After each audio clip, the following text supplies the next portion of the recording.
오늘 말씀 제목은 주님의 뜻입니다. 따라서 주님의 뜻. 오늘 다시 한번 15절부터 21절까지 다시 한번 읽고 말씀을 나누도록 하겠습니다. 15절부터 21절까지 교독합니다. 그런즉 너희가 어떻게 행할지를 자세히 주의하여 지혜 없는 자같이 하지 말고 오직 지혜 있는 자같이 하여 그러므로 어리석은 자가 되지 말고 오직 주의 뜻이 무엇인가 이해하라. 술 취하지 말라. 이는 방탕한 것이니 오직 성령으로 충만함을 받으라. 시와 찬송과 신령한 노래로 서로 화답하며 너희 마음으로 주께 노래하며 찬송하며 범사에 우리 주 예수 그리스도의 이름으로 항상 아버지 하나님께 감사합니다. 그리스도를 경외함으로 피차에 복종하라. 15절부터 21절까지는 나누어서 말씀을 전해야 될 내용이 아닙니다. 동그라미에서 동그라미로 하나의 내용을 담고 있다. 그래서 한 번의 설교를 해야 되는데 제가 이걸 나눠서 지금 3번의 설교를 이렇게 했습니다. 그래서 나눠서 또 설교하다 보면 단점이 전체를 이해를 못하는 거예요. 부분적으로 오늘 그냥 말씀만 제가 딱 전하고 끝나면 그냥 부분적으로 기억하고 전체적인 맥락을 또 모를 것 같아서 다시 이게 전체로 돌아가서 이 15절부터 21절까지의 표제를 붙이면 주님의 뜻입니다. 중간에 딱 나오잖아요. 오직 주의 뜻이 무엇인가 이해하도록 가라. 세월을 아끼라. 때가 악하니라. 그러므로 어리석은 자가 되지 말고 주님의 뜻이 무엇인지 이해하도록 하라. 주님의 뜻을 알아야 되겠다. 그런 얘기입니다. 주님의 뜻은 술 취하지 아니하고 방탕하지 아니하고 그리고 성령 충만한 겁니다. 그리고 우리가 이 성령이 충만하면 3가지 일을 하게 되는데 첫째는 찬송이요, 둘째는 감사요, 셋째는 복종이다. 그래서 주님의 뜻이 뭐냐? 찬송을 부르는 거고, 주님의 뜻이 뭐냐? 감사하는 거고, 주님의 뜻이 뭐냐? 복종하는 거다. 그래서 오늘 우리는 해야 될 일이 3가지가 있는데 첫째는 찬송을 하는 겁니다. 찬송가는 왜 부르나? 찬송가를 부르는 목적은 영광을 돌리는 겁니다. 하나님이 인간을 창조한 목적이 영광을 받으시려고 인간을 만드셨습니다. 하나님이 인간을 왜 만드셨냐? 우리의 삶의 목적이 뭐냐? 하나님의 영광을 위하여. 사람들이 다 그걸 모릅니다. 천하 만물이 다 하나님께 영광을 돌리고 있고 우리도 살아가면서 마땅히 하나님께 영광을 돌려야 되는데 영광이라고 하는 글자도 잘 모르고 그래서 영광에 만약에 문제가 생기면 어떻게 되냐?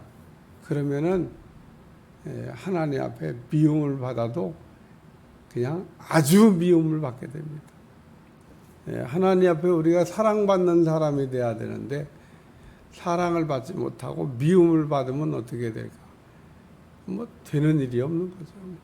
불통한 인생을 살게 되는 겁니다. 오늘 우리는 하나님 앞에 어떻게 하든지 사랑을 받으려고 가끔 애완견들 키워봤어요. 나는 안 키워봐서 모르겠어요. 애완견들을 사람들이 키우는 거는 그래서 키운다고 하더라고. 얼마나 주인이 돌아오면 사랑받으려고 애교를 부리는지 저는 사랑받아 보려고 아주 몸부림을 칩니다. 그게 애완견이에요. 그렇게 길들여져 있습니다. 근데 인간은 하나님께 사랑을 받으려고 몸부림을 쳐야 됩니다. 어떻게 하면 하나님 앞에 사랑을 좀 받을 수 있을까? 잘 보여야죠, 잘. 근데 하나님에게 잘 보여야 되는데 하나님이 아주 기뻐하는 일이 뭘까? 그게 영광을 돌리는 겁니다. 영광 도둑질을 하지 말아야 돼요. 마귀가 왜 마귀가 돼요? 영광을 한번 훔쳐보려고. 자기가 받을 것도 아닌데 내가 한번 받아볼까? 그리고 영광을 도둑질하다. 우리는 살아가면서 죽어도 하면 안 되는 일이 있는데 그게 이단의 교주입니다. 좋겠죠? 뭐 영광을 도둑질해서 사니까 얼마나 좋겠어요. 어리석은 인간들이 막 신이라고 얘기하면서 시키는 대로 말 잘 듣고. 그러니까 시키는 대로 말도 잘 들어야 되는데 참 인간이 말을 잘 들어요. 어쨌든 오늘 우리 하나님이 인간을 만드신 목적, 영광을 위해서. 마귀가 되면 안 됩니다. 영광 도둑질하는 순간 내가 언제 그랬냐고 그러지만 마귀가 되는 겁니다. 여기 시와 찬송과 신령한 노래로 서로 화답하며, 찬송가는 단 한 줄도 영광을 도둑질하는 내용이 담겨져 있지 않습니다. 그래서 좋은 겁니다. 찬송가를 이렇게 우리가 여기다 넣으려면 그 찬송가를 이렇게 넣어야 되냐 말아야 되냐를 이렇게 논의하는 분들이 있지 않겠어요? 뭐 그 전문가니까 다 잘했을 거라고. 잘한 것 같아요. 우리가 이 찬송가 그 편찬위원회에서 찬송가를 이렇게 이건 안 돼, 이건 돼. 복음 찬양 가운데 그런 복음 찬양이 있어요. 싱글벙글 싱글벙글 싱글싱글 벙글벙글 뭐 이렇게 막 부르는. 근데 가만히 들여다보면 이 찬송을 하는 건가? 찬송인가? 찬송 아니죠. 누구조차고 싱글벙글이에요. 그러니까 우리가 가사 내용에 반드시 하나님께 영광이 돌아가도록, 이 복음 찬양 가운데 한번 뭐 부르고 말 찬양이지만 뭐 검증 안 된 거니까 찬송가는 검증이 된 겁니다. 하나님의 영광을 가리거나 하나님의 영광을 돌리는 내용이 빠져 있으면 찬송가는 안 되는 겁니다. 복음 찬양은 아직 뭐 검증이 덜 된 거니까 그냥. 복음 찬양은 그래서 부를 때 부르는 사람이 좀 주의를 기울여서 불러야 돼요. 하나님께 영광을 돌리는 내용이 빠져 있는 경우도 가끔 종종 발견되기 때문에 그렇습니다. 뭐 그냥 작사 작곡해서 부르는 거니까. 나 찬송가에 넣을 수 있냐? 근데 복음 찬양이었던 게 찬송가로 들어온 경우도 있습니다. 야, 어떻게 복음 찬송가를 만들었는데 찬송가 정식 찬송가에 들어와서 우리가 부르냐? 예수 우리 왕이요? 이게 찬송가에 들어와 있습니다. 원래 복음 찬양이었습니다. 그러니까 찬송가에 들어간다고 하는 건 영광이에요. 우리는 찬송가를 부르면 하나님의 영광을 받으십니다. 이 시와 또 찬송과 신령한 노래로. 시편이 위대한 거는 다윗이 시를 썼는데 자기 좋자고 쓰는 게 아닙니다.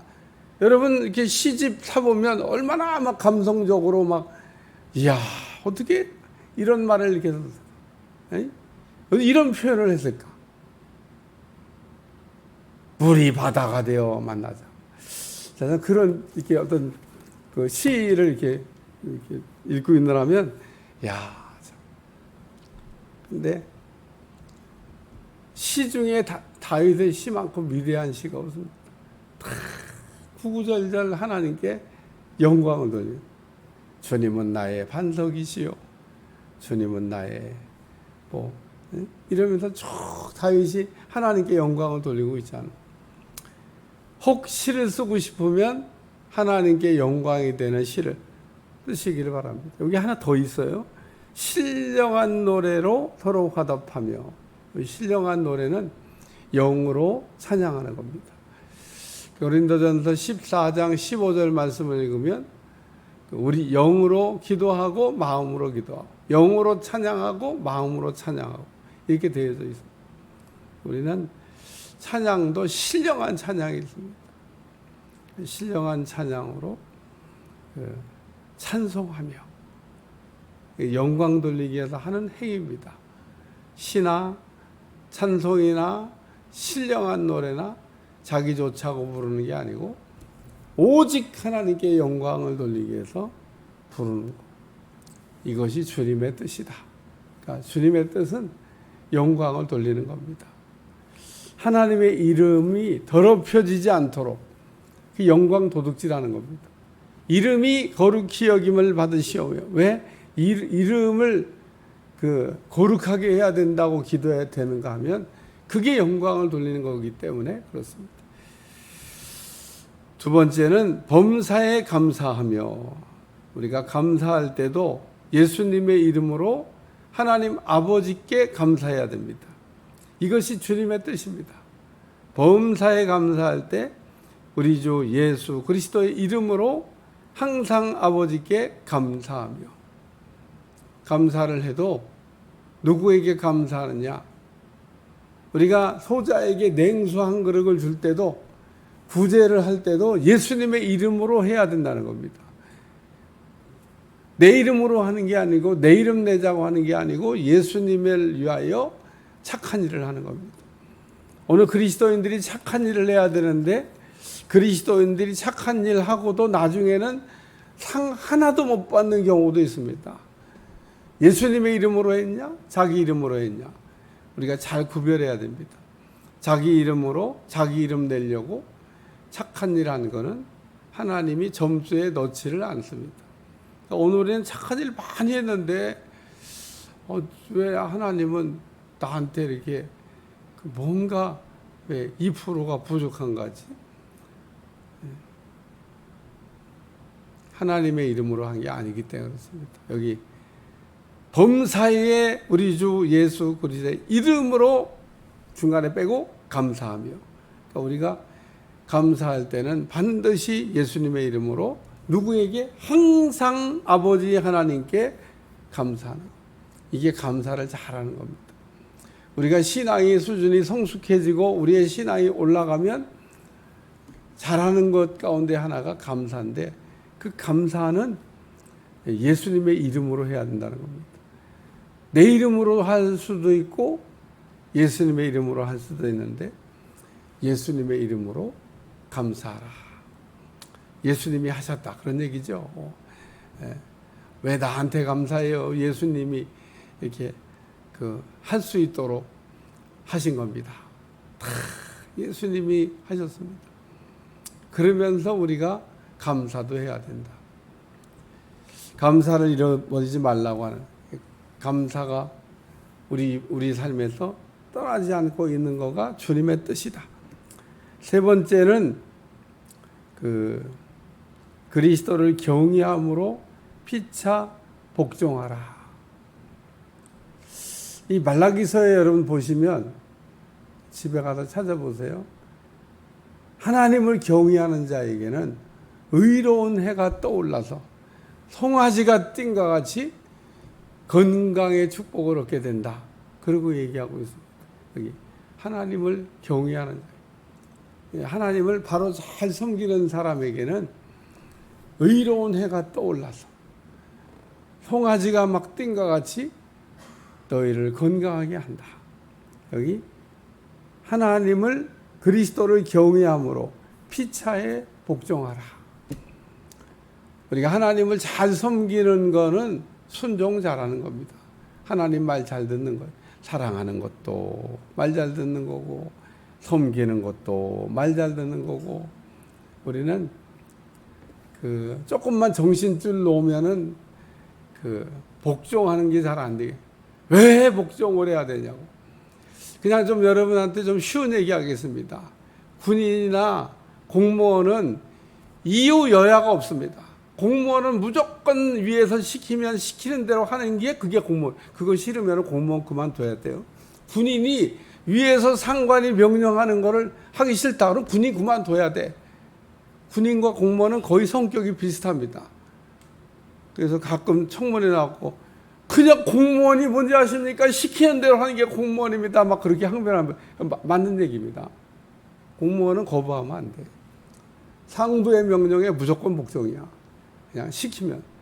그거 하라고 공무원 시킨 겁니다. 공무원 특성이 군인하고 좀 비슷해요. 군인은 무조건 복종하는 겁니다. 예? 공격 앞으로 근데 못 가요. 그럼 군대를 어떻게 움직여요? 군대는 무조건 상명하복입니다. 위에서 그냥 죽을 줄 알면서도 가라 그러면 그냥 가야 되는 거예요. 그건 뭐 돌격 앞으로 오면 죽을 줄 몰라서 뭐 하루에 한 번씩 주인이 바뀌었다고 그러는 아이스크림 거지. 야, 참 얼마나 많은 사람들이 이쪽이든 저쪽이든 죽었을까. 이쪽에는 지휘관도 공격 앞으로 뺏어야 되니까 그럼 뺏겼어. 저쪽에는 공격 앞으로 또 뺏었어. 야, 여러분 하루에 한 번씩 주인이 바뀌었다는 얘기 말은 쉽지만 그걸 뺏기 위해서 얼마나 많은 사람의 희생과 죽음이 있어. 근데 뺏어야 되니까 명령하면 되는. 오늘 우리도 그러니까 공무원이나 군인이나 우리도 좀 비슷한 성격을 갖고 있습니다. 우리도 하나님이 그냥 명령하시면 아멘이죠. 뭐 아멘. 하나님 명령에 뭔 토를 달아요. 그 예수님이 가나의 혼인잔치에서 물을 바꿔서 포도주 말 때 마리아가 어떻게 알고 그런 얘기를 했을까? 예수님이 무슨 말씀을 하든지 토 달지 말고 그대로 해라.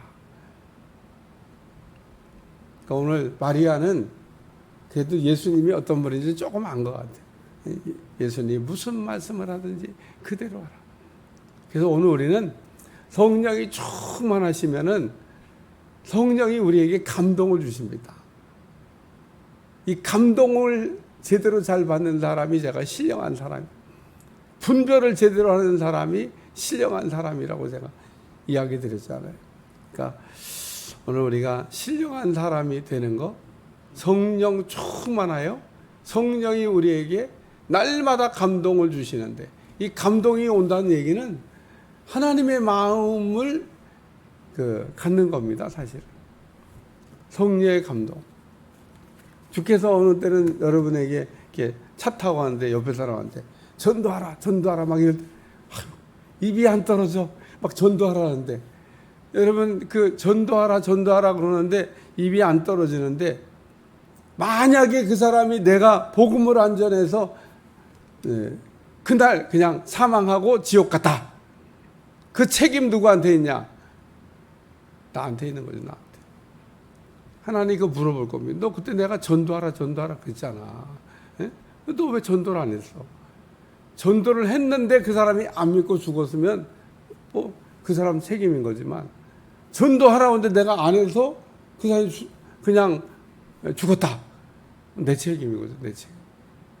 책임의 소재가 분명. 왜 성령께서 그때 그 순간에 나보고 입을 열어서 복음을 전하라 그랬을까? 구원하시려고. 오늘은 때를 얻든지 못 얻든지 성령께서 우리에게 감동을 주실 때 감동을 따라서 살고, 분별하며 살고, 주님의 마음으로 살고, 그래서 그리스도를 경외함으로, 이 경외란 말은요, 하나님을 잘 섬길 때 쓰는 말입니다. 하나님을 최고로 높일 때 하나님을 잘 섬기는 사람에게 붙이는 이름이 경외입니다. 그러니까 사도행전 10장에 보면 고넬료라고 하는 사람이 나오는데, 하나님을 경외함으로 하나님께서 고넬료의 기도를 들으셨다 그러잖아요. 오늘 우리가 하나님을 잘 섬기면 하나님도 우리의 기도를 들어주십니다. 때로는 말도 안 되는 기도를 하더라도 말이 되는 것만 우리는 기도하는 게 아닙니다. 기도는 말이 안 되는 것도 하는 겁니다. 왜 말이 안 되는 것도 우리가 기도를 하냐? 하나님은 전능하시니까. 말 되는 것만 기도하니, 그러니까 말 되는 것만 자꾸 기도로 여러분이 하고 있다 그러면 그 기도가 뭐 기도지만 아직 좀 수준 미달인 겁니다. 오늘 우리는 기도할 때 말 되는 거는 말이 돼서 기도하고, 말이 안 되는 건 안 돼도 기도하는 겁니다. 성경에 말이 안 되는 기도를 하신 분들이 많아요. 그리고 말이 안 될 때 그것도 응답받은 분들이 많습니다. 이삭이 20년 만에 자식을 얻었는데 이삭은 계속 기도했다고. 끈기가 보통 끈기가 아닙니다. 그동안 여러분 그 과정을 한번 생각해 봤어요? 우리 가정은 뭐 저주받았나 봐.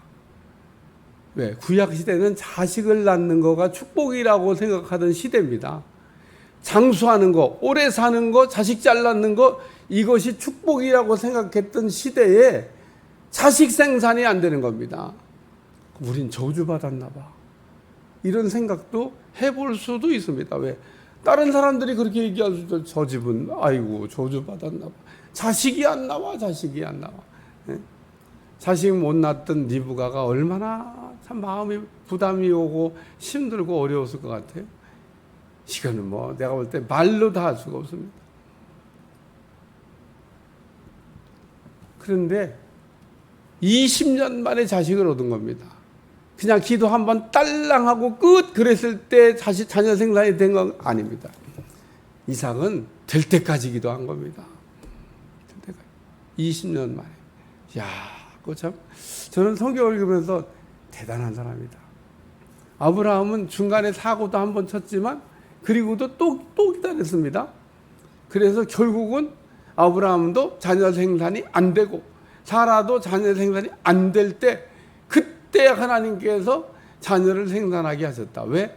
하나님이 거기까지 끌고 갔을까? 안 되는 것을 되게 하신 하나님을 아브라함에게 알리게 하시려고. 그게 중요합니다. 안 되는 것을 되게 하시는 내가 전능한 하나님이다. 오늘 우리는 이렇게 살아가면서 때때로 이렇게 하나님을 믿는다 그러면서도 하나님을 그냥 내 수준으로 내 머리로 내가 한다고 할 수 있는 것 정도만 믿습니다. 왜냐하면 사람은 자기의 이게 능력 밖의 일을 생각하기가 좀 어려워요. 사실은 여러분이 아닌 척하고 이러겠지만 우린 그래서 늘 기도할 때도 내 수준만큼만 기도합니다. 내가 할 수 있다고 하는 것만 이거는 가능한 거지 이런 생각이 드는 것만 기도합니다. 그러나 우리 수준을 좀 높이셔야 됩니다. 왜? 하나님은 전능하시니까. 저는 개인적으로 어떤 하나님을 좋아하냐? 전능한 하나님을 좋아합니다. 뭐 여러분도 다 좋아하는 하나님이 모습이 다르겠습니다만 저는 뭐 안 되는 것도 되게 하시고 없는 것도 있게 하시고 있는 것도 없게 하고 뭐든지 다 가능한 전능한 하나님. 하나님은 전능하시다. 한 번도 제가 이 부분에서 의심해 본 바가 없습니다. 우리는 믿음이 떨어지면 모든 게 다 의심이 되지만 우리가 의심하지 말아야 될 것. 하나님은 전능하시다. 창세기 1장 1장 딱 열어보시면 태초에 하나님이 천지를 창조하신 이게 성경에서 가장 위대한 말이라고 하는데 저 전적으로 동의합니다. 이 말보다 더 위대한 말. 태초에 하나님이 천지를 창조. 이 모든 것을 다 하나님이 만드셨다. 끝입니다. 끝. 인간이 무식해갖고 무슨 피조물을 가지고 무슨 어쩌고 저쩌고 막 하나님이 다 하신 겁니다. 오늘 성경 말씀에 태초에 하나님이 천지를 더 이상 설명할 내용이 없어요. 하나님이 다 하신 거라는 겁니다. 하나님은 못하실 게 없다는 겁니다. 오늘도 그 하나님을 붙들고 그 하나님께 영광을 돌리고 그 하나님께 감사하고 그 하나님께 복종하기로 결심하는 하나님이 그냥 명령하시면 복종하기로 결심하시는 여러분들이 되시기를 축원합니다. 기도하겠습니다. 하나님 오늘도 주님의 뜻을 위하여 살 수 있는 종들이 다 될 수 있도록 도와주시고 주님의 뜻 가운데 승리하며 살게 하여 주옵소서. 감사드리며 예수님의 이름으로 간절히 기도하옵나이다. 아멘.